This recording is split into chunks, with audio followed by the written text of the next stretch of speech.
नमस्कार, मैं हूं सुभाषिता।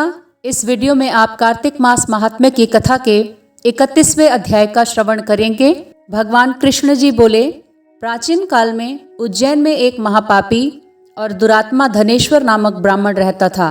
वह रस, चमड़ा और कंबल आदि का व्यापार करता था।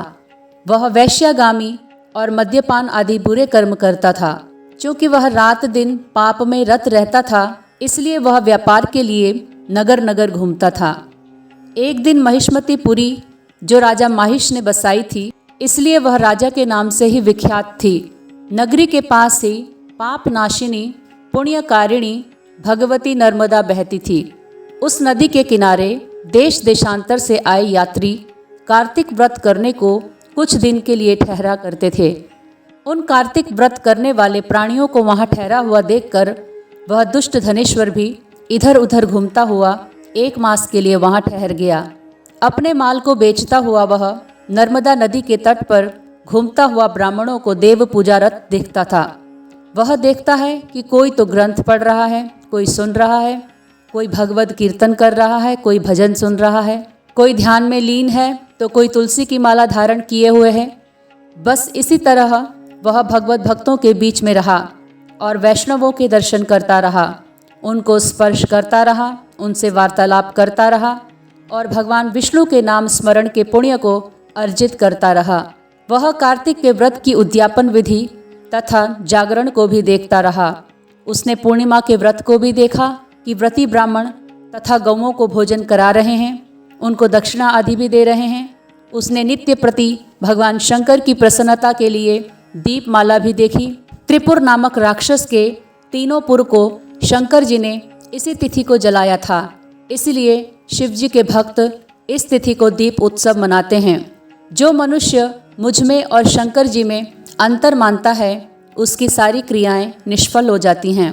धनेश्वर वहाँ की पूजा विधि देखता हुआ इधर उधर घूम रहा था कि उसे काले सर्प ने काट लिया और वह भूमि पर गिर पड़ा। उसकी यह दशा देखकर वहाँ के दयालु भक्तों ने उसे चारों ओर से घेर लिया और उसके मुंह पर तुलसी दल मिश्रित जल के छींटे देने लगे। और जब उसके प्राण निकले तो यम के दूत उसे बांधकर कोड़ों से मारते हुए यमपुरी को ले गए। उसे देख चित्रगुप्त ने यम से कहा, इसने बाल्यकाल से लेकर आज तक बुरे काम ही किए हैं। इसके जीवन में पुण्य तो लेश मात्र भी दिखाई नहीं देता। यदि मैं पूरा 1 वर्ष आपको सुनाता रहूं तो इसके पापों की सूची समाप्त नहीं होगी। यह महापापी है, अतः इसको 1 कल्प तक घोर नरक में डालना चाहिए। चित्रगुप्त की बात सुनकर यमराज ने बड़े क्रोध में आकर उसे अपना कालनेमी के समान भयंकर रूप दिखाते हुए अपने अनुचरों को आज्ञा देकर कहा, हे प्रेत सेनापतियों, इस दुष्ट को मुद्गरों से मारते हुए कुंभीपाक नरक में डाल दो।